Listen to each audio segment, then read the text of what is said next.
Hello everyone, welcome to TWP channel. तो चलिए आज हम पढ़ेंगे ब्रांचेज ऑफ बायोलॉजी। और जो ब्रांचेज ऑफ बायोलॉजी हैं इनके जनक कौन हैं वो।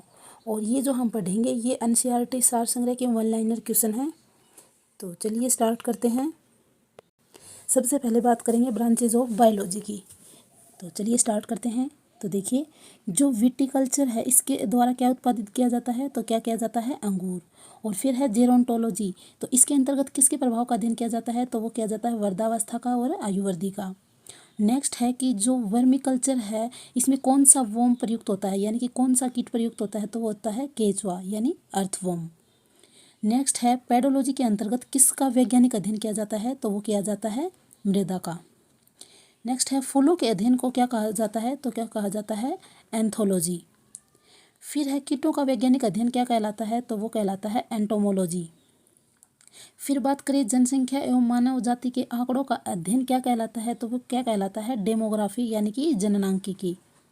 फिर है पैलियोबोटनी के अंतर्गत पादप जीवाश्म का अध्ययन किया जाता है।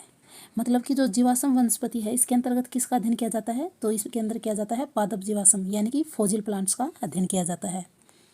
चलिए नेक्स्ट बात करते हैं कि विभिन्न संस्कृतियों के वैज्ञानिक विवरण के तुलनात्मक अध्ययन को क्या कहा जाता है, तो कहा जाता है एथनोलॉजी। नेक्स्ट बात करें कि सब्जी का अध्ययन किस शाखा के अंतर्गत किया जाता है, तो वो किया जाता है ओलेरिकल्चर के अंतर्गत। फिर बात करें कि अस्थियों का अध्ययन विज्ञान की किस शाखा के अंतर्गत किया जाता है, तो वो किया जाता है ओस्टियोलॉजी के अंतर्गत।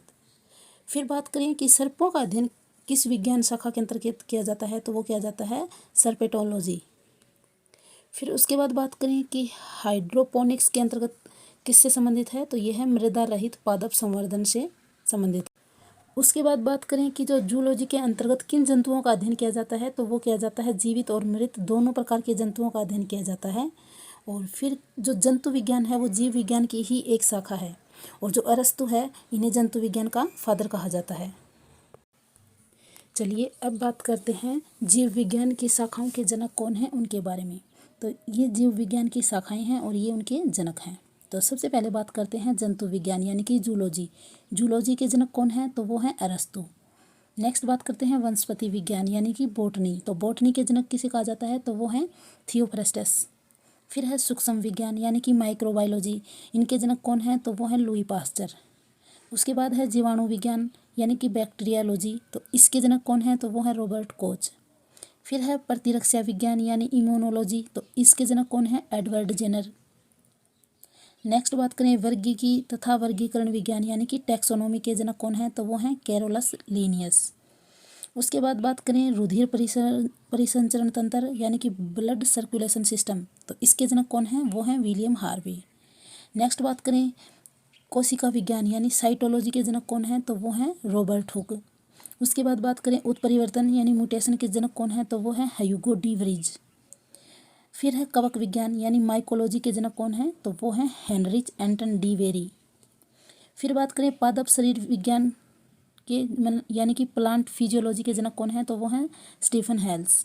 फिर आधुनिक वनस्पति विज्ञान के मॉडर्न बॉटनी के जनक किसे कहा जाता है, तो वो कहा जाता है कैरोलस लिनियस को।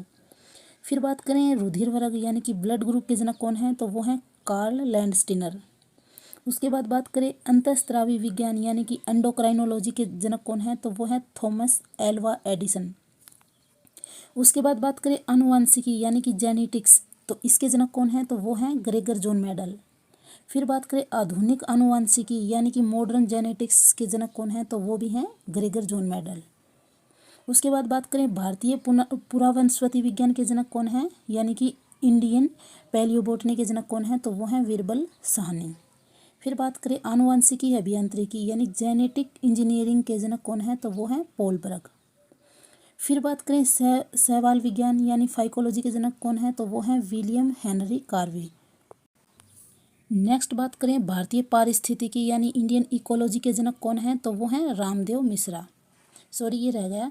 भारतीय शैवाल विज्ञान के जनक यानी इंडियन फाइकोलॉजी के जनक कौन हैं, तो MOP अयंगर हैं। फिर है औषधि विज्ञान के जनक कौन हैं, तो वो हैं हिपोक्रेटस। फिर है सूक्ष्मदर्शिकी यानी कि माइक्रोस्कोपी के जनक कौन हैं, तो वो हैं एंटनी वॉन ल्यूवेनहॉक। फिर है जीन विज्ञान यानी जीन चिकित्सा जेन थेरेपी के जनक कौन हैं, तो वो हैं एंडरसन। अब बात करते हैं वनस्पति विज्ञान की शाखाएं। तो देखिए सबसे पहले है घास विज्ञान। तो इसके अंतर्गत किसका अध्ययन किया जाता है? तो घासों का अध्ययन व पालन किया जाता है। फिर है एल्गोलॉजी। तो एल्गोलॉजी में किसका अध्ययन किया जाता है? शैवाल का। फिर है एनाटॉमी। तो एनाटॉमी में किसका अध्ययन किया जाता है? आंतरिक संरचना का अध्ययन किया जाता है। फिर है एंथोलॉजी। तो इसमें किसका किया जाता है? पुष्पों का अध्ययन किया जाता है। फिर है जीवाणु विज्ञान यानी कि बैक्टीरियोलॉजी। तो इसके अंतर्गत किसका अध्ययन किया जाता है? जीवाणुओं का अध्ययन किया जाता है। नेक्स्ट बात करें ब्रायोलॉजी। तो इसके अंतर्गत किसका अध्ययन किया जाता है? ब्रायोफाइटा का अध्ययन किया जाता है। फिर है कैसिडोलॉजी। तो इसके अंतर्गत किसका अध्ययन किया जाता है? पादपों में जो रोगजन्य गांठ होती हैं या पादप कैंसर का अध्ययन किया जाता है। फिर बात करें डेंड्रोक्रोनोलॉजी। तो इसमें क्या किया जाता है? वृक्षों की आयु का अध्ययन किया जाता है। नेक्स्ट है डेंड्रोलॉजी। तो इसमें क्या किया जाता है? वृक्षों और झाड़ियों का अध्ययन किया जाता है। देखो दोनों अलग अलग हैं, ये है डेंड्रोक्रोनोलॉजी और ये है डेंड्रोलॉजी। तो इसमें तो आयु का अध्ययन किया जाता है और इसमें वृक्षों व झाड़ियों का अध्ययन किया जाता है। नेक्स्ट है इकोलॉजी। तो इकोलॉजी में क्या किया जाता है? पौधों का वातावरण से क्या संबंध है, इसका अध्ययन किया जाता है। फिर है इकोनॉमिक बॉटनी। तो इसमें क्या किया जाता है? आर्थिक महत्व के पौधों का अध्ययन किया जाता है। नेक्स्ट बात करें एथनोबॉटनी। तो इसमें क्या किया जाता है? तो इसमें आदिवासियों द्वारा पादपों के उपयोग का अध्ययन किया जाता है। फिर है फॉरेस्ट्री। तो फॉरेस्ट्री में क्या किया जाता है? वनों का अध्ययन। नेक्स्ट बात करें एक्सोबायोलॉजी। तो इसमें क्या किया जाता है? जो अन्य ग्रहों पर संभावित जीवों की उपस्थिति का अध्ययन किया जाता है।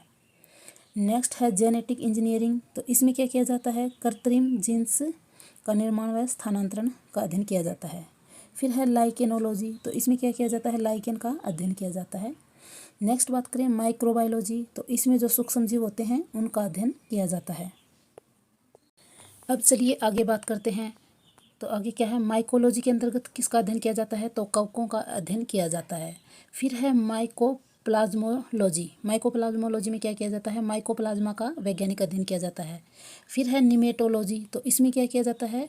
तो निमेटोडस का पादपों के साथ संबंधों का अध्ययन किया जाता है। फिर है पैलियोबोटनी। तो इसमें क्या किया जाता है? पादप जीवाश्मों का अध्ययन किया जाता है। नेक्स्ट बात करते हैं पैलियोनोलॉजी। तो इसमें क्या किया जाता है? जो परागण होते हैं उनका अध्ययन किया जाता है। फिर है पैथोलॉजी। तो पैथोलॉजी में क्या किया जाता है? पादप रोगों का उपचार एवं अध्ययन किया जाता है। नेक्स्ट बात करें पैरासिटोलॉजी। तो इसमें पोषक और परजीवियों के संबंधों का अध्ययन किया जाता है। फिर है फार्मेकोलॉजी। तो इसमें औषधियों पादपों का अध्ययन किया जाता है। फिर है फिजियोलॉजी। तो इसमें क्या किया जाता है? जो विभिन्न पादप होते हैं उनके जैविक क्रियाओं का अध्ययन किया जाता है। नेक्स्ट बात करें टेरियोडोलॉजी। तो इसमें क्या किया जाता है? तो टेरियोडोफाइटस होता है उसका अध्ययन किया जाता है। फिर है फाइटोजियोग्राफी। तो इसमें क्या किया जाता है? पौधों के वितरण व उसके कारणों का अध्ययन किया जाता है। उसके बाद बात करें स्पेस बायोलॉजी। तो इसमें क्या किया जाता है? अंतरिक्ष और वायुमंडल के में स्थित जो पादप होते हैं उनका अध्ययन किया जाता है। फिर है स्पेर्मोलॉजी। तो इसमें बीजों का अध्ययन किया जाता है। नेक्स्ट है हीलियोथेरेपी। इसमें क्या किया जाता है? सूर्य के प्रभाव से चिकित्सा करने की प्रक्रिया। नेक्स्ट है हाइड्रोपोनिक्स। तो इसमें इस शाखा के अंतर्गत बिना मृदा के बागवानी की जाती है। तो ये थे हमारी ब्रांचेज ऑफ बायोलॉजी और उनके जनक। आई होप आपको वीडियो पसंद आई होगी और अगर वीडियो पसंद आए तो please like share and subscribe ज़रूर करें। Thank you.